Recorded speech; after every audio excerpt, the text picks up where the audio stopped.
우리가 주기도문 서문을 통해서 이런 말씀드렸습니다. 주기도문은 제자들의 기도 요청에 의해서 주님께서 주신 기도문이었다. 주님께서 주신 기도문이었다. 당시에는 유대의 부흥운동, 여러 유대인들이 모여서 부흥을 유대인의 부흥을 이끄는 그런 단체들이 굉장히 많이 있었습니다. 그 중에 하나가 이제 세례 요한이 이끄는 단체가 있었고, 바로 이제 예수님이 이끄는 단체가 있었거든요. 그런데 그 모든 부흥 운동을 하는 단체들, 이제 주님의 하나님의 나라가 임하기를 기도하면서 했던 모든 어떤 그런 단체들이 꼭 했던 것이 뭐냐, 제자들에게 기도문을 줬어요. 그래서 세례 요한도 제자들에게 기도문을 주었죠. 그러니까 이제 제자들도 얘기하는 겁니다. 저 모든 단체들이 기도문이 있는데 왜 우리 기도문이 없습니까? 주님 우리에게도 기도문을 주세요 하고 이제 얘기를 하고. 그래서 이제 예수님의 기도문을 줬는데, 당시 모든 단체의 기도문들은 특징이 있었습니다. 그게 뭐냐? 그 기도문은 그 단체를 이끄는 수장의 신앙, 공동체의 어떤 요청, 이렇게 살았으면 좋겠다, 이렇게 살 것이다, 어떤 그런 것들, 또 앞으로의 소망들, 이런 것들을 집대성해 놓은 것이 바로 이 기도문들이었습니다. 그러니까 이 기도문을 달라는 것은 우리의 슬로건은 이거다. 우리는 앞으로 이렇게 살 것이고 이렇게 살아가길 원한다는 것을 만방에 알리는 거예요. 그것을 계속 기도하는 것이었어요. 그러니까 예수님이 기도문을 주신 것은 무엇입니까? 이 기도문에는 예수님이 당신의 자녀들, 또 당신을 따르는 백성들이 어떻게 살길 원하며, 어떤 소망을 갖길 원하며, 어떤 신앙과 신앙을 갖고 살아가길 원하는지를 말씀하신 것이 바로 주기도문입니다. 그래서 주기도문은 우리가 주문해 오듯이 그냥 내게 주문해 오지 이렇게 외울 것이 아니라, 내가 주기도문을 하면서 어떻게 하는 겁니까? 내가 이제는 예수님의 그러한 슬로건을 따르겠습니다. 예수님이 원하는 그 소망, 그 신앙, 예수님이 원하시는 그 공동체의 삶, 이제는 내가 그걸 따르길 원합니다 하며 결단하며 기도해야 되는 것이 바로 주기도문인 것입니다. 혹시 오늘 우리가 이 말씀 오늘도 이렇게 다시 한번 읽었는데, 혹시 그러한 결단을 가지고 읽으신 분 계십니까? 비장하게 내가 이렇게 살겠어. 바로 그렇게 우리가 묵상해야 되는 것이 바로 이 주기도문이라는 것입니다. 그렇다면 우리가 이제 첫 번째 시간을 통해서 예수님이 우리에게 첫 번째로 원하시는 것이 뭐였습니까? 하나님 아버지가 우리 아버지, 나의 아버지가 되기를 기도해라. 하늘에 계신 우리 아버지, 하늘에 계신 아버지가 내 아버지가 되라. 근데 그 아버지의 단어를 아빠라는 단어를 진짜 알아보라. 아빠, 아버지가 아니라 아빠. 그러니까 뭐예요? 자녀와 아버지의 관계가 확실해야 돼요. 그러니까 내가 무슨 일을 하지 않아도 자녀기 때문에 주시는 게 있거든. 그러니까 내가 자녀기 때문에, 저희 부모님한테 그냥 자녀기 때문에 받는 게 있거든. 아무것도 안 해요. 그런 관계가 되라. 일에서 얻는 관계는 무슨 관계다? 종과 주인의 관계다. 주님이 하나님이 원하시는 관계는 그게 아닙니다. 예수님이 말씀하시는 거예요. 너희가 뭔가 일해가지고 계약해가지고 얻어내는 관계가 아니라, 너희는 가만히 있어도 자녀임만 믿으면 하나님께서 주신다. 아버지께서 주신다. 그 관계만 확실해요. 그러면 그 관계만 확실하면 어떻게 합니까? 하늘에 계신 아버지. 여기서 하늘 단수를 쓰였지만 실제적인 원문에는 하늘들 복수로 쓰여졌어요. 그러니까 유대인들은 3층천, 1층천, 2층천, 3층천. 1층천은 무엇입니까? 스카이, 우리가 보이는 그냥 푸른 하늘. 2층천은 사단이 지배하는 스페이스. 그리고 3층천이 바로 우리가 아는 헤븐, 우라노이스, 천국을 하나님 계십니다. 근데 하나님은 이 3층선을 다 다스리시고 거기에 다 계십니다. 그러니까 우리가 믿는 하나님은 하늘들에 계신 하나님, 초월적이면서도 어디에서나 계신 하나님. 그러니까 우리의 하나님은 내가 관계만 이루어지면 어떤 것이든지 다 들어주시는 초월한 하나님이시며, 우리가 골방에 들어가 기도해도 우리 글을 들어주시는 그런 하나님이십니다. 하늘들에 계신 하나님이십니다. 그래서 관계만 유지되면 너희는 모든 것을 얻을 수 있음을 하나님 주님은 말씀하신 것입니다. 두 번째는 무엇이었습니까? 하나님의 이름을 거룩히 여김을 받게. 너희들이 이제 하나님의 백성으로 살아야 되는데 해야 될 일이 있어. 그게 뭐예요? 하나님의 이름을 거룩히 여김을 받게. 쉬운 말로 하면 하나님의 이름을 걸고 신앙생활을 해. 그 이름을 위해서 살아. 왜 이름을 위해서 살아야 됩니까? 하나님은 말씀을 통해 성경을 통해서 자신을 드러낼 때 무엇으로 드러내셨어요? 이름을 통해서 드러내셨죠. 나는 뭐다? 여호와다. 나는 엘로힘이다. 나는 퀴리오스, 아도나이다. 나는 여호와 이레다. 나는 여호와 샬롬이다. 이름을 통해서 자신이 어떤 존재인지를 드러내셨단 말이에요.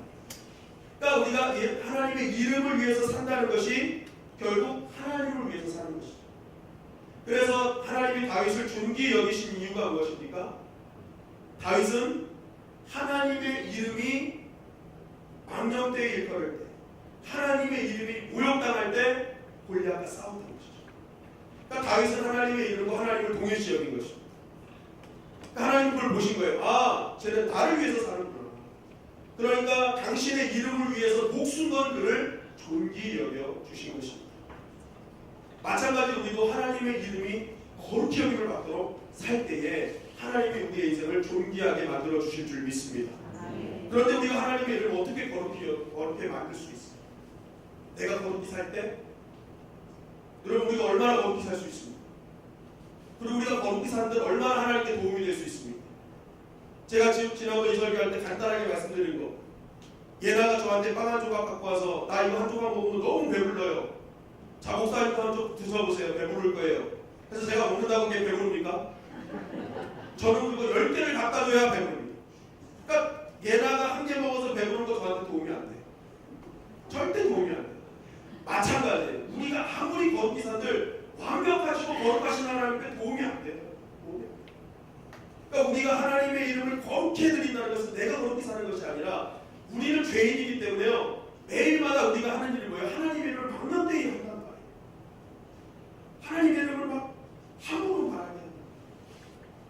그거 하지 말라. 하나님의 이름을 망령되이 입건치 않게 하는 것이 하나님의 이름을 거룩히 여기게 하는 것입니다. 그래서 이 망령이라는 단어가 뭡니까? 히브리어로 라샤에, 라가 부정하는 말이고 샤에는 낭비하다, 무질서하다, 소모하다. 하나님의 이름을 함부로 사용하지 마. 낭비하지 마. 도둑 칠 때 잘 나오면 어우 주여 이런 거 하지 마. 이런 거 뭐 할 때 주여 이런 거 아무렇게나 쓰지 마. 그것이 망령되이 일컬는 것이다. 하나님의 이름은 어찌하다 적절할 때 사용해라. 적절할 때. 예를 들어 이번에 우리 리우올림픽 때 장혜진 국가대표 양궁 선수 2만원을 하면서 계속 신문지상에 나온 게 뭐예요? 하나님께서 나에게 능력을 주셨습니다. 그 얘기하잖아요. 그러니까 사실은 지금 언론에요, 국가대표나 어떤 특정한 인물들이 상을 받고 할 때 그런 종교적인 색깔을 띄면 안 됩니다. 그거 다 편집해버리니까. 그런데 장혜진 선수는 그런 것보다 하나님이 더 우선이잖아요. 하나님을 먼저 영광을 드러내요. 그러니까 우리가 하나님의 그런 영광을, 내가 정상에 서서 정말 모든 일에 찬사를 받을 때 우리는 그때 하나님의 이름을 쓸 때 정말 잘 사용했다. 그리고 또 한 가지 있죠. 그거 완전히 반대. 너무 힘들어요. 너무 어려워요. 정말 이건 말할 수 없어요. 내가 남이 봐도 야, 저 어떻게 살아? 저렇게 어떻게 살 수가 있지? 라고 막 걱정해주고 하는데 이 사람은 웃고 있어요. 나 살 수 있어. 나 괜찮아. 매일 찬양이 넘치고. 당신은 왜 그래? 어떻게 그럴 수 있어? 하나님의 은혜야. 하나님 살아계셔. 오늘도 나를 위로해 주셨어. 여러분, 이것이 하나님의 이름을 거룩히 여기는다. 내가 막 힘든데 맨날 낭만하고 막 하나님 어디 계시냐고 할 때 그때 하나님 이름이 망령되니까. 그러나 힘들고 어려운데 한 살아계심을 증거할 때 그때 하나님의 이름이 거룩해지는 것이다. 우리가 그런 가운데 우리는 하나님의 이름을 언제든지 거룩히 여김을 받게 할 수 있다. 그 다음에 뭐였습니까? 나라의 임하시오며 했습니다. 하나님의 나라가 임하게 하여 주시옵소서. 하나님의 나라가 이 땅에 임하게 하여 요청하는 것이다. 그렇다면 왜 하나님의 나라가 이 땅에 임해야 됩니까? 예수님이 분명 이 땅이, 하나님의 나라가 이 땅에 이루어질 때 분명히 뭔가 주어지기 때문에 이 땅에 이루어지기를 기도하라고 하신 거거든요. 그것이 바로 주기도문 뒤편에 나오죠. 우리들의 요청, 이 요청이 기도하지 않아도 이루어지는 거예요. 그것이 무엇입니까? 우리에게 일용할 양식이 생기고 죄를 사하여 주시고 시험에 들지 않게 하시고 악에서 구해지는 역사가 일어나는 거예요. 하나님 나라가 임하니 모든 역사들이 그 안에서 이루어지는 것입니다. 그러니까 이 기도는요 굉장히 중요하고 필요한 기도였다. 그런데 이런 하나님의 나라가 임하기 위해서 반드시 수반되어야 될 것이 있었습니다. 하나님 나라가 임하기를 기도할 때 우리 입장에서 반드시 결단해야 될 것이 있었어요. 그것이 무엇이었어요? 하나님의 통치권을 인정하라. 하나님의 통치권을 인정하라. 여러분, 이 땅의 백성들이 왕에 대한 충성심을 나타내는 것 중에 하나가 무엇입니까? 내가 정말 당신의 백성입니다. 나는 정말 당신에게 충성을 다합니다. 그럼 어떻게 증명해낼 수 있어요? 왕이 내린 법에 순종해야 돼요. 왕이 내린 법에 순종하면서 살 때, 저 백성은 나에게 충성하는 거야. 저 백성은 진짜 나를 사랑하는구나 라고 할 수 있는 것이죠. 마찬가지로 하나님 나라의 백성이 하나님에 대한 충성심도 이와 같다는 거죠. 여러분, 영문 주기도문에 보면은 나라가 임하옵시며가 나의 킹덤 컴이에요. 그분의 나라가 오게 해요. 여러분 보십시오. 하나님의 나라, 하나님의 왕국이 이 땅에 오게 해달라는 기도는 무엇입니까? 내가 이제는 그 왕국에서 무엇으로 살겠다는 거예요? 그의 백성으로 살겠다. 그 백성으로 살겠다는 거예요. 그런 거 결단 없이 왕국이 임하면 뭐예요? 나 다른 왕국이랑 나랑 상관없이 살면 그 기도가 요청이 됩니까? 아니죠. 이게는 반드시 수반되는 게 있어요. 당신의 나라가 임하면 나는 당신의 백성으로 살겠다는 거. 당신의 통치권 안으로 들어가겠다는 거. 여러분, 이것은 굉장히 중요한 기도면서 굉장히 위험한 기도였습니다. 왜냐하면 당시 예수님이 제자들에게 이 기도를 요청할 때의 분위기가 뭡니까? 로마 시대였어요. 로마 시대의 황제의 통치권 안에 있는 제자들이었어요. 그런데 이 제자들을 향해서 뭐라고 하는 겁니까? 이제는 로마 황제의 통치권보다 하나님의 통치가 너희는 우선이 되어. 너 하나님의 나라가 임하길 원해? 그러면 이제는 로마 황제의 통치보다 하나님의 통치가 너에게 우선이 돼야 돼 라고 하는 거예요. 여러분, 이것은 목숨 걸고 기도하는 거죠. 잘못하면 어떡합니까? 대역 죄인이 되는 거예요. 황제의 법보다 하나님의 법을 먼저 따르는 거예요. 그런데 예수님은 강경한 것입니다. 이거는 엄청난 희생이 요구되지만 이렇게 하지 않으면 하나님의 나라를 임하지 않아. 목숨 걸고 지켜야 될 나라야. 그런 결단 없이 어떻게 하나님의 나라가 임하길 기도해? 하나님의 나라가 임할 때 너희는 목숨 걸고 그 나라 지킬 수 있어야 그 나라가 임하는 거야. 여러분, 에덴 동산의 사건이 왜 일어났습니까? 에덴 동산의 사건. 에덴 동산의 사건은요 단 하나밖에 없어요. 에덴 동산은 하나님의 왕국이었어요. 그런데 하나님의 왕국에서 하나님의 백성이 난 이제 하나님의 통치를 떠날 거예요 라고 하는 것부터 문제가 생긴 것입니다. 선악을 알게 하는 나무, 선악과, 이것이 고대 히브리어 표현으로 보면은 어떤 말로 쓰여지느냐? 판단력이라는 단어로 쓰여요. 판단력. 그러니까 하나님은 인간과 자신의 사이에 판단력을 두신 거예요. 이제 너희는 판단하는 게 아니야. 너희는 다 가도 돼. 다 해도 돼. 그런데 한 가지만 하지 마. 판단하지 마. 판단하고 결정은 누가 한다는 거예요? 하나님이 하시는 거예요. 내가 통치할 거야. 이 나라는 너가 다 해도 되는데 통치권만은 나한테 있어 라고 하나님 말씀하시는 거예요. 너희는 판단력 밑에 있는 거예요.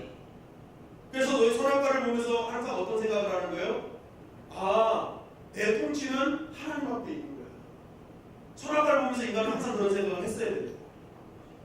그런데 사단의 꾀임에 넘어서 빠지게 뭐예요? 이제는 내가 그 통치 안 따르겠다는 것이죠. 그 판단 중요하지 않다는 거예요. 내가 판단하겠다는 거예요. 내가 이제는 통치하겠다는 것이죠. 하나님의 통치를 벗어나 내가 통치하겠다. 그러니까 하나님의 나라가 사라진 것이죠. 에덴 동산을 빼앗긴 것입니다. 결국 에덴 동산의 실패는 하나님의 통치를 시시하게 여긴 거예요. 이놈의 과일이 뭔데? 여러분, 과일이 중요한 게 아니라 뭐예요? 그 과일이 상징하는 거예요. 이것은 하나님의 통치를 상징하는 거예요. 그럼 먹으면 안 돼요. 여러분, 노뱀을 보면 살리라. 노뱀의 능력이 있어요? 아니에요. 노뱀을 보면 살겠다는 하나님의 약속, 그 뜻, 그 통치가 능력이 있는 거예요. 그래서 그 통치를 인정하고 바라본 자는 다 산 거예요. 아니, 돈 빼면서 막 능력이 막 나가서 산 게 아니라 그 통치에 순종한 자만 산 거예요. 그러니까 하나님의 나라가 임하기를 기도하는 자는요, 내가 이제는 그 통치에 따르겠다고 결단을 하는 자를 통해서 반드시 이루어진다는 것입니다. 자, 그렇다면 그 통치권 안으로 들어온 자의 기도가 무엇이냐? 바로 오늘 기도. 하나님의 나라가 임하고 내가 그 통치를 따르겠는데, 그 통치를 따르는 자의 기도가 뭐야? 하나님의 뜻이 이 땅에 이루어지기를 기도하기 시작합니다. 하나님의 뜻을 이 땅에 이루어지기를. 그래서 예수님이 나의 뜻대로 하시고 아버지의 뜻대로 되기를 원하나이다 기도할 때 어떻게 할까요? 하나님의 나라가 임한 것입니다. 하나님의 통치를 따르기 시작하니까 예수님의 그 고백을 통해 하나님의 나라가 이루어지기 시작한 것입니다. 여러분, 지금 하나님의 나라가 계속 유지가 되고 있어요. 왜 유지가 될까요? 하나님 나라가 유지되는 이유. 예? 예수님이 승리하셨으니까. 또 쉽게 생각하세요. 그렇죠. 거기는 하나님의 통치에 반하는 사람이 없어요. 다 하나님의 통치를 인정하잖아요. 하나님의 뜻을 이루고 살잖아요. 그러니까 거기가 하나님의 왕국이 되는 것이죠. 이 땅에 하나님의 나라가 임하는 것도 마찬가지입니다. 이 땅에 사는 하나님의 백성들, 통치권을 인정하는 자들이 하나님의 뜻을 이루며 살 때에 하나님 나라가 임하게 될 줄 믿습니다. 그것이 우리에게 주시는 뜻이다. 그렇다면 우리가 이 땅을 살면서 이루어야 될 하나님의 뜻은 무엇입니까? 두 가지만 말씀드리겠습니다. 첫째는 보이는 하나님의 뜻을 이루는 것입니다. 드러내고 나타난 하나님의 뜻. 그리고 둘째는 보이지 않는 하나님의 뜻이 있습니다. 보이지 않는 하나님의 뜻. 감추어진 은밀한 하나님의 뜻을 이룰 때 하나님의 나라가 임한다. 자, 첫째는 무엇이라고요? 보이는 하나님의 뜻. 둘째는 보이지 않는 하나님의 뜻. 자, 첫째입니다. 보이는 하나님의 뜻. 자, 우리가 드러내고 나타난 하나님의 뜻을 우리가 이루며 살 때 하나님 나라가 임합니다. 그것이 뭘까요? 말씀이다. 말씀. 신명기 29장 29절입니다. 우리 다 같이 읽겠습니다. 시작. 감추어진 일은 우리 하나님 독하였거니와 나타난 일은 영원히 우리와 우리 자손에게 독하였나니 이는 우리에게 이 율법의 모든 말씀을 행하게 하시기를. 나타난 일이 있다는 거예요. 나타난 일이 무엇이냐? 이는 우리에게 이 율법의 모든 말씀을 행하게 하십니다. 하나님께서 우리에게 나타난 일을 주셨는데 그 나타난 것이 율법이에요. 율법인데 그 율법을 어떻게 하라는 거예요? 행하라 라고 우리에게 말씀하십니다. 그러니까 하나님의 통치 방법은 이 말씀이라는 거죠. 말씀. 하나님의 통치 방법은 말씀에 다 기록되어 있다. 제가 이전에도 말씀드린 것이 있는데 출애굽한 이스라엘 백성에게 주님께서 주신 메시지, 하나님께서 주신 메시지가 뭐예요? 이제 너희는 내 백성이야. 이제는 너희는 종이 아니야. 내 백성이야. 이제 내 백성처럼 살아야 돼. 그런데 너 내 백성으로 사는 게 뭔지 모르지. 그래서 내가 지금부터 이 말씀을 주는 거야. 내 백성처럼 살려면 이렇게 살아야 돼. 나는 통치를 이렇게 해나갈 거야. 이렇게 통치를 해나갈 건데 이렇게 순종하는 자에게 복을 주고 아닌 자에게는 저주를 내릴 거야. 주님이 하나님 말씀하시는 거예요. 이런 백성들과 함께 나는 새로운 나라를 만들 거야 하면서 주신 게 율법이라는 거예요. 그런데 많은 사람들은 신앙생활을 하면서 그럽니다. 하나님의 뜻을 도대체 모르겠어요. 하나님의 뜻을 도대체 모르겠어요. 그러면서 어떡합니까? 그래서 신앙생활을 하기 힘들다고 하죠. 어떻게 신앙생활을 해야 돼요?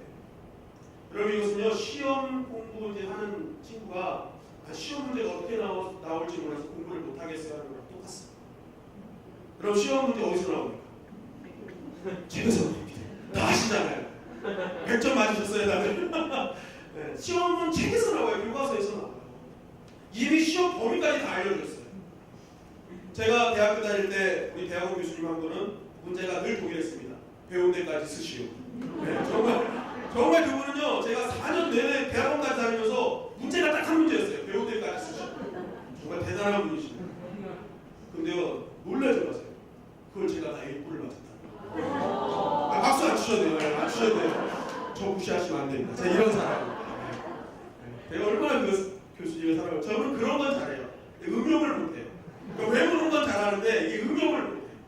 그래야 그게 문제인데 아무튼 문제는 이미 나와 있어요. 답도 다 나와 있어요. 그런데 사람들이 시험도 여기서 나올지 몰라요. 여러분 신앙도 마찬가지 아닙니까? 하나님이 당신이 이렇게 통치하겠다고 답을 주셨다니까요. 당신의 뜻이 이거라고 주셨다니까요. 그런데 우리는 맨날 하나님의 뜻이 어디 있는지 모르겠어요 라고 합니다. 결국 문제는 무엇입니까? 우리가 하나님의 뜻을 모르는 것이 아니라 알려고 하지 않는 것이 문제라는 것이죠. 얼마 전 제가 학생의 설교를 했습니다. 그 학생의 설교의 제목이 이거였습니다. 답안지를 가지고도 빵점을 만든 어리석은 사람. 그 내용이 뭐냐면 가룟 유다와 베드로가 배반하는 장면이었어요. 그런데 그 성경을 가만히 보세요. 가룟 유다와 베드로가 배반할 때 예수님이 가만히 계셨나요? 알려주셨죠. 야, 나랑 손을 마주치는 자가 나 배반할 거야. 내가 빵을 넣어주는 사람이 날 배반할 거야. 베드로야, 너 닭이 울기 전에 3번 나를 배반할 거다? 다 주셨어요, 안 주셨어요? 이미 다 주셨어요. 그럼 예수님이 왜 알려주셨을까요? 이 저주받을 놈들아 그런 거예요? 아니에요. 야, 너희들 시험에 들지면 안 돼. 너희들 지금 사단이 너하고 표적을 삼았거든. 너 지금 정신 차리고 있어야 돼. 똑바로 정신 차리지 않으면 너 넘어가게 돼. 이런 악한 일에 쓰임받으면 안 돼 하고 주님이 뭐예요? 답을 주신 거예요. 경고하신 거예요. 그런데 무엇입니까? 그 주님의 통치에 들어오지 않았죠. 자신이 왕이 돼서 자신이 답을 내렸어요. 결국 그들의 인생은 그렇게 인생에 치명타를 남기는, 오점을 남기는 그러한 인생이 되었죠. 얼마 전에 유명한 청소년 사역의 단체의 수장인 목사 한 사람이 자신의 제자를 성폭행한 혐의로 이제 모든 사역을 내려놓고, 굉장히 오래전 일인데 이제 나오고 거예요. 그래서 자신의 모든 사역을 다 사임하고 내려놨습니다. 그 기사를 접하면서 처음에는 어떻게 목사가 그럴 수 있어 라고 했지만 순식간에 그 모든 정죄와 모든 것들을 다 내려놓고 고민하기 시작했습니다. 나는 지금 좋은 목사인가? 나는 지금 좋은 목사인가? 고민했어요. 저 사람과 나는 무엇이 다르지? 나도 사람인지라, 나도 언젠가는 저런 유혹에 넘어갈 수 있는 존재인지라, 내가 어떻게 해야 더 좋은 목사로 살아남을 수 있을까라는 고민이 시작했어요. 얼마나 고민이 되는지 몰라요. 계속 그 고민만 하게 된 거예요. 나는 지금 좋은 목사인가? 어떻게 하면 더 좋은 목사가 될 수 있지? 그런데 성경을 보다 보니까 이것은 고민할 내용이 아니었어요. 고민할 내용이 아니었어요. 이미 하나님께서는 더 좋은 목회자가 누군지 알려줄게 라고 말씀하고 있었어요. 답을 주신 거예요. 어떻게 주셨을까요? 신승훈이다, 김영식이다, 이렇게 주셨을까요? 네? 물론 이렇게 주셨으면 더 좋죠. 감사하죠. 맞아요. 그러나 진짜 주님이 주신 건 뭐냐? 성경으로 나에게 답을 주셨습니다. 디모데전서 3장 2절부터 5절까지의 말씀입니다. 우리 다 같이 한번 읽어보겠습니다. 시작. 그러므로 감독은 책망할 것이 없으며 한 아내의 남편이 되며 절제하며 신중하며 안정하며 나그네를 대접하며 가르치기를 잘하며 그를 즐기지 아니하며 구타하지 아니하며 오직 관용하며 다투지 아니하며 돈을 사랑하지 아니하며 자기 집을 잘 다스리어 자녀들로 모든 공손함으로 복종하게 하는 자라야 할지며 사람이 자기 집을 다스릴 줄 알지 못하며 어찌 하나님의 교회를 돌보리요. 네. 야, 좋은 목사는 이런 거야 라고 하나님 답을 주셨더라고요. 너 공이라고 염려할 게 아니라니까? 성민아, 난 2000년 전에 이미 답을 주었어. 2000년 전에 나는 내 통치권을 인정하는 목사가 누구인지 알려줬다니까? 내가 그러한 자와 함께 하나님 나라를 이루어갈 것임을 나는 이미 알려줬어 라고 주님께서 답을 주시는 것이었습니다. 여러분 얼마나 속이 시원했겠습니까? 이제는 고민하고 염려할 게 아니잖아요. 이제는 알았으니까 순종하면 되는 거잖아요. 제가 그래서 이때부터 얼마나 우리 집사람한테 잘해주고 있는지 하나님의 자기 집을 다스릴 줄 알지 못하는 어찌 하나님의 교회를 돌보는, 제가 아마 내일부터는 교회를 돌보는 일이 달라질 것입니다. 답을 얻었기 때문에. 여러분 이건 목사뿐만이 아닙니다. 성경에 보면 이미 2000년 전에요 집사의 자격과 장로의 자격도 다 주셨어요. 하나님의 통치를 인정하는 집사는 누구입니까? 하나님의 통치권을 인정하는 장로는 누구입니까? 좋은 집사인가? 나는 좋은 장로인가? 이것 갖고 고민할 일이 없다는 거죠. 이미 주어진 것을 가지고 나는 이제 순종하기로 결단하는 거예요. 내가 그 통치권 안으로 들어가겠습니다. 당신의 뜻을 지키는 집사가 되겠습니다. 당신의 뜻을 지키는 장로가 되겠습니다. 결단하면 하나님의 나라가 임하게 될 줄 믿습니다. 여러분, 바이블 타임을 우리가 왜 매일 묵상합니까? 요즘 우리가 어떤 거 하고 있죠? 역대기 하고 있잖아요. 역대기.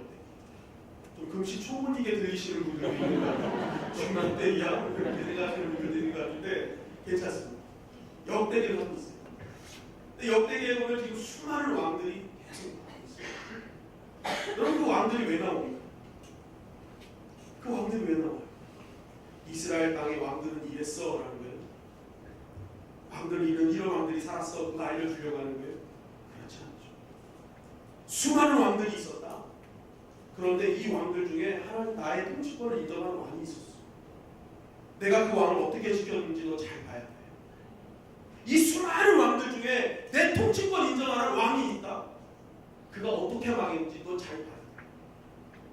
지금 이 땅에도 너는 하나님의 백성 아닙니까? 너 하나님의 통치권을 인정하면 너도 이처럼 살게 될 거야. 그러나 인정 안 하면 이처럼 망하게 될 거야. 주님 오늘도 우리에게 말씀하고 있는 그 왕들을 통해서, 우리의 신앙의 선조들을 통해서 통치권을 인정하는 자의 역사와 인정하지 않는 자의 역사를 매일매일 우리에게 주고 계시다는 것입니다. 여러분, 왜 나에게 하나님의 나라가 임하지 않습니까? 왜 내 마음 가운데, 왜 내 삶 가운데 하나님의 나라의 그런 놀라운 인재의 역사가 일어나지 않습니까? 그것은 내가 아직도 하나님의 통치의 권 안에 들어가지 못하고 그 뜻에 순종하겠다고 결단하지 못하고 있는 것입니다. 물론 우리는 인간이라 완벽하게 순종할 수는 없습니다. 완벽하게 이룰 수는 없습니다. 그러나 적어도 그의 뜻이 무엇인지는 알려고 해야 된다는 거예요. 그리고 알려고 하다 보면 어떡합니까? 순종의 길을 걷게 되는 것입니다. 여러분, 우리가 하나님의 뜻을 완벽하게 지킬 수는 없어요. 완벽하게 이룰 수는 없어요. 그러나 우리가 알려고 하면 할수록 어떡합니까? 더 나빠지지 않는 것입니다. 이룰 수는 없어요. 그럼 어떻게 된다고요? 더 나빠지지 않는 거예요. 그리고 더 나쁜 것이 멀어지는 것입니다. 나쁜 것이 멀어지면 멀어질수록 하나님의 나라는 점점점 다가올 줄 믿습니다. 이것이 하나님의 나라의 임함인 것입니다. 여러분, 하나님은 당신의 뜻을 하늘문을 열면서 놀라운 빛으로 쫙 나타나가지고 하고 나타나시는 것이 아니에요. 신비로운 것에만 우리는 매달린단 말이에요. 하나님, 당신의 뜻이 무엇입니까? 당신의 뜻을 보여주십시오. 난 이미 줬는데 하나님 주는 것입니다. 이것부터 순종 좀 하지 주님 말씀하십니다. 왜 신비로운 것부터 먼저 하죠? 신비로운 걸 안 주신다는 것이 아닙니다. 반드시 주십니다. 그런데요, 하나님은요 90%가 말씀으로 주세요. 사도행전에도 보면 하나님의 뜻은요 100개 정도 나왔다고 했을 때 신비로운 것은 10개 정도밖에 나오지 않았어요. 왜 그랬을까요? 그 10개도요 굉장히 위급하고 다급할 때만 주셨어요. 빨리 일을 처리해야 될 때만 주셨어요. 그 이유는 무엇입니까? 지금 여기에 준 것만으로도 주님은 충분하다 말씀하시는 거예요. 이것만 지킬 줄 알아도 벌써 하나님의 나라는 임할 것이다 라고 말씀하는 것입니다. 그래서 사도 바울은 하나님의 정말 놀라운 신비적인 역사를 경험했음에도 불구하고 가는 곳곳마다 신비로운 것으로 얘기하지 않았어요. 무엇으로 했습니까? 말씀으로만 사용했습니다. 하나님의 말씀은 하나님의 뜻은 이거야. 이렇게 하나님의 뜻대로 살기를 힘써야 돼 하면서 사도 바울은 말씀에 집중한 것입니다. 왜냐하면 자신이 말씀으로 살 때 하나님의 나라를 경험했기 때문에, 말씀 가운데 임하지는 하나님의 놀라운 은혜를 경험했기 때문인 것입니다. 그렇기 때문에 하나님의 말씀을 주의하고 묵상한다는 것은 굉장히 중요한 것입니다. 내가 하나님의 뜻을 알게 되기 때문에. 그런데 어떤 분들은 그런 분들도 있어요. 아, 목사님, 그런데요 아무리 내가 하나님의 뜻 좋아요, 좋은데 정말 급할 때, 정말 필요할 때 꼭 말씀이 생각나잖아요.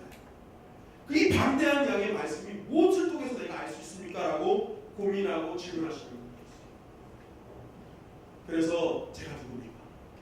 저는요 답을 잘 알려주는 목사입니다.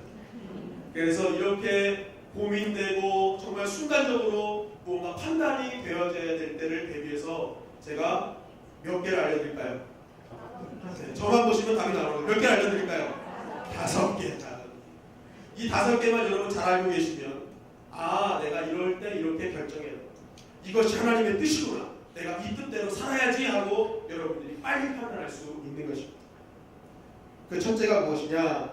요한복음 6장 39절부터 40절에 있는 말씀입니다. 우리 다 같이 읽겠습니다. 시작. 나를 보내신 이의 뜻은 내게 주신 자 중에 내가 하나도 잃어버리지 아니하고 마지막 날에 다시 살리는 이것이니라. 내 아버지의 뜻은 아들을 보고 믿는 자마다 영생을 얻는 이것이니 마지막 날에 내가 이를 다시 살리리라 하시니라. 네, 나를 보내신 이의 뜻. 예수님이 말씀하시는 거예요. 나를 보내신 하나님의 뜻. 그것은 이것이에요. 뭐예요? 내게 주신 자 중에 내가 하나도 잃어버리지 않고 마지막에 다 살리는 것입니다. 한 영혼도 잃어버리지 않은 게 하나님의 뜻이라. 그래서 우리가 신앙생활 하면서요 정말 꼴보기 싫은 사람이 있어요. 너무너무 싫은 사람이 있어요. 그런 사람을 보면서 저 사람도 전도해야 돼. 내가 저 사람도 용서해야 돼. 내가 저 사람도 안고 가야 돼. 하고 할 때 어떻게 해야 되는 거예요? 고민하지 말라는 거예요. 하나님. 뭐예요? 하나님 뜻은 뭐예요? 다 살리는 거예요. 하나도 잃어버리지 않고 다 살리는 거예요. 다 살리는 거예요. 그러니까 그런 고민을 할 필요도 없다. 하나님에게서 어떻게 해라? 살려라. 미친 듯이 가서 살려라. 하나님 뜻이야. 고민하지 마. 영원 살리는데 고민하지 마. 둘째는 무엇입니까? 데살로니가전서 4장 3절부터 4절까지의 말씀입니다. 다 같이 읽겠습니다. 시작. 하나님의 뜻은 이것이니 너희의 거룩함이라. 하나님의 뜻은 이것이니 뭐라고요? 너희의 거룩함이다. 하나님은 우리의 생활 전체에 뭘 요구하신다는 거예요? 거룩함을 요구하신다는 거예요. 거룩함을 요구하신다. 그러니까 우리가 어떤 문제를 놓고 결정할 때에 이렇게 생각하는 겁니다. 나의 거룩한 삶에 어떤 영향을 미칠지. 그죠? 내가 이것을 결정함으로 인해서 내 신앙생활의 거룩함에 어떤 영향을 미칠지 이것만 생각하면 된다는 거예요. 그러니까 우리가 다른 거 생각하지 말고 그것을 먼저 생각해라. 또 세 번째 에베소서 5장 17절 18절입니다. 다 같이 읽겠습니다. 시작. 그러므로 어리석은 자가 되지 말고 오직 주의 뜻이 무엇인가 이해하라. 술 취하지 말라. 이는 방탕한 것이니 오직 성령으로 충만함을 받으라. 네. 어리석은 자가 되지 말고 주의 뜻이 무엇인가 이해하는 자가 되어야 되는데 주의 뜻이 무엇이냐? 성령 충만함을 입는 것입니다. 우리는 자꾸만 술 취하지 말라에 집중하다 보니까 그 뒤에 말을 잊어버려요. 그래서 술 취하지 않는 것만 막 생각해요. 그러고 끝나잖아요. 술 취하지 않으면 잘했어. 근데 그게 아니라 뒤에 뭐가 또 붙어요? 성령의 충만함을. 술 취하지 않는 게 중요한 게 아니라 더 중요한 게 있다는 거예요. 성령 충만함을 받으라. 그러니까 우리가 어떤 삶에 또 하나님의 뜻을 구하는 데 있어서 이 모든 결정하는 것이 내 성령 충만의 유지와 어떤 관계가 있는지 이건 역시도 우리에게 굉장히 중요한 것이다.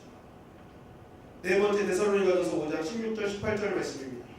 다 같이 읽겠습니다. 시작. 항상 기뻐하라. 쉬지 말고 기도하라. 범사에 감사하라. 이것이 그리스도 예수 안에서 너희를 향하신 하나님의 뜻이니라. 내가 그것을 놓고 기뻐할 수 없다. 그것을 놓고 감사할 수 없다. 그것을 놓고 기도할 수 없다. 하나님의 뜻이다. 그런데 내가 어떤 것을 결정할 때 내가 결정을 해서 했어요. 그런데 계속 기도의 자리가 멀어져요. 계속 불평이 생겨요. 기뻐하지 못해요. 그건 이미 하나님의 뜻과 부딪힌 것이죠.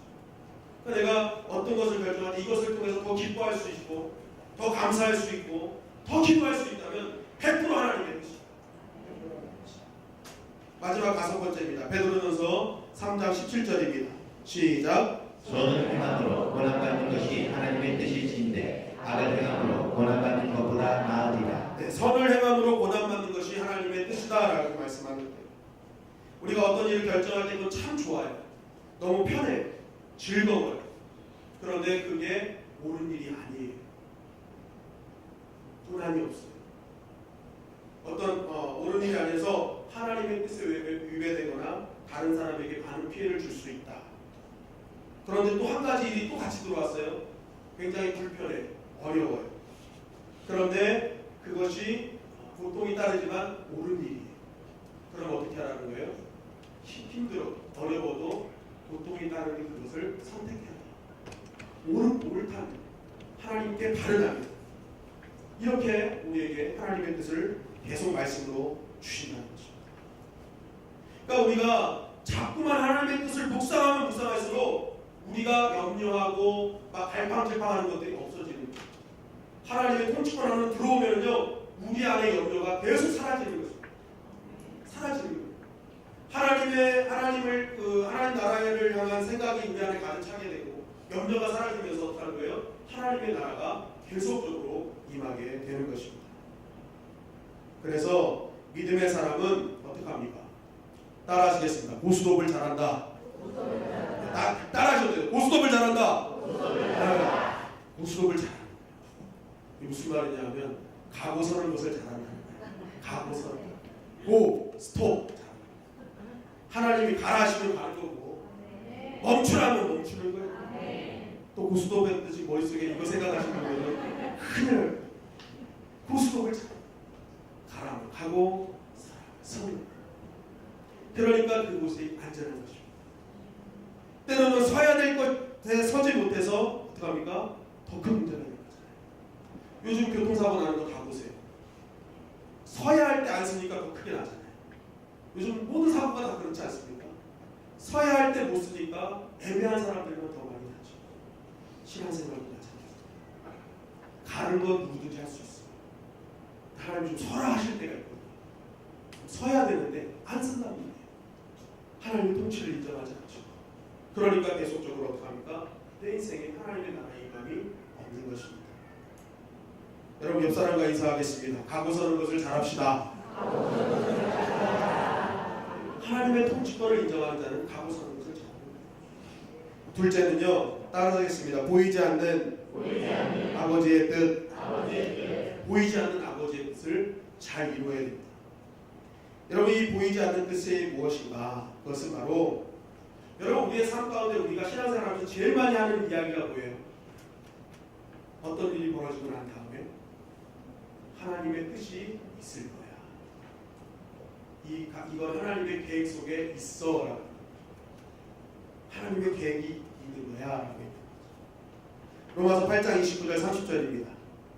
다 같이 읽겠습니다. 시작. 하나님이 미리 하신 자들을 또한 그 아들의 형상을 본받게 하기 위하여 미리 정하셨으니 이는 그로 많은 형제 중에서 맏아들이 되게 하려 하시리니라. 또 미리 정하신 그들을 또한 부르시고 부르신 그들을 또한 의롭다 하시고 의롭다 하신 그들을 또한 영화롭게 하셨느니라. 고린도전서 2장 7절입니다. 오직 은밀한 가운데 있는 하나님의 지혜를 말하는 것으로서 곧 감추어졌던 것인데 하나님이 우리의 영광을 위하여 안세전에 미리 정하신 것이라. 하나님께서 이미 정하신 대로 어떻게 할 거예요? 우리의 인생을 끌고 가고 계시다. 여러분 믿으십니까?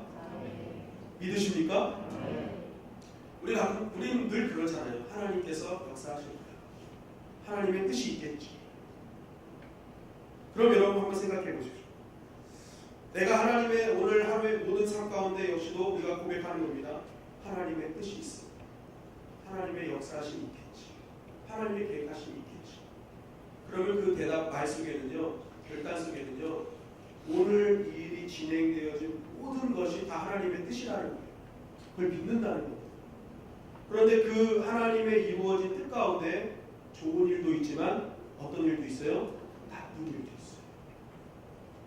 중요한 것은 그 고백 속에는 이 나쁜 일조차도 누구의 뜻이라는 거예요? 하나님의 뜻이에요. 그러면 이 나쁜 뜻을 가지고 우리가 그것을 가지고 낭망해야 됩니까? 그 안에서 감추어진 하나님의 뜻을 발견하고 기뻐해야 됩니다. 기뻐할 수 있어요. 하나님의 뜻이 이루어지기를 원하는 자의 기도는 바로 이런 기도예요. 근데 우리는 어떻게 합니까? 좋은 일 속에 하나님의 뜻을 발견하려고 하지만 나쁜 일 속에는 점점 낭망한다. 내 말은 하나님의 뜻이 있어, 계획이 있어 하는데 막상 현실은 그렇지 않다는 거예요. 그곳엔 하나님의 나라의 임함이 없다. 감추어진 하나님의 뜻을 믿는다면, 오늘 이루어진 모든 것들이 하나님 계획 속에 있다는 것을 믿는다면 나쁜 일조차도 하나님께서 하셨다를 고백해라. 그리고 경배하라. 그리고 즐거워하라. 주님은 그것을 우리에게 요청하고 있는 것입니다. 욥기 1장 22절 22절 말씀. 다 같이 읽겠습니다. 시작. 이르되 내가 모태에서 알몸으로 나왔사온즉 또한 알몸이 그리로 돌아가올지라. 주신 이도 여호와시요 거두신 이도 여호와시니 여호와의 이름이 찬송을 받으실지니이다 하고 이 모든 일에 욥이 범죄하지 아니하고 하나님을 향하여 원망하지 아니하니라. 아멘. 오늘 어떤 일이 있으셨습니까? 오늘 어떤 어려운 일들이 있으셨습니까? 그것도 하나님의 뜻임을 기억하시기 바랍니다. 욥처럼 범죄하지 않으며 하나님을 향하여 원망하지 않길 간절히 바랍니다. 그것이 하나님의 뜻이 이 땅에 이루어지길 원합니다 하고 기도하는 자의 모습인 것입니다. 그 기도를 통해 하나님은 반드시 당신의 나라를 그 가운데 임하게 하시는 것입니다. 여러분, 천사가 천사인 이유가 무엇일까요? 천사가 천사인 이유 한번 생각해 보셨습니까? 천사도 천사지 왜 천사의 이유가 있어? 라고 생각하시죠. 여러분, 천사가 성경에 많이 등장하죠. 그런데요, 천사들은요 보면은 나쁜 좋은 일을 전하는 천사가 있죠. 그죠? 예수님의 탄생을 알리는 천사가 있고 애굽의 장자들을 다 죽이는 역할을 하는 천사도 있어요. 그러니까 천사들에게는 좋은 역할이 있고 나쁜 역할이 다 있어요. 근데 성경의 어를 봐도 천사들이 그런 하나님의 뜻에 거역했다는 말이 없죠. 갈등했다는 말이 없습니다. 왜냐하면 천사들의 뜻과 하나님의 뜻은 일치하기 때문에 그렇습니다. 갈등이 없어요. 그러니까 하나님의 뜻을 이룰 수 있고 그 나라에 있는 것입니다. 그런데 이것을 유일하게 갈등한 자가 있었죠. 그게 누구예요? 루시퍼잖아요. 하나님의 뜻에 갈등이 생기니까 루시퍼 사단이 되는 거죠. 오늘날 하나님의 백성이 진짜 하나님의 나라에 임하고 그 가운데 하나님의 사역을 진심으로 감당할 수 있는 자는 누구이겠습니까?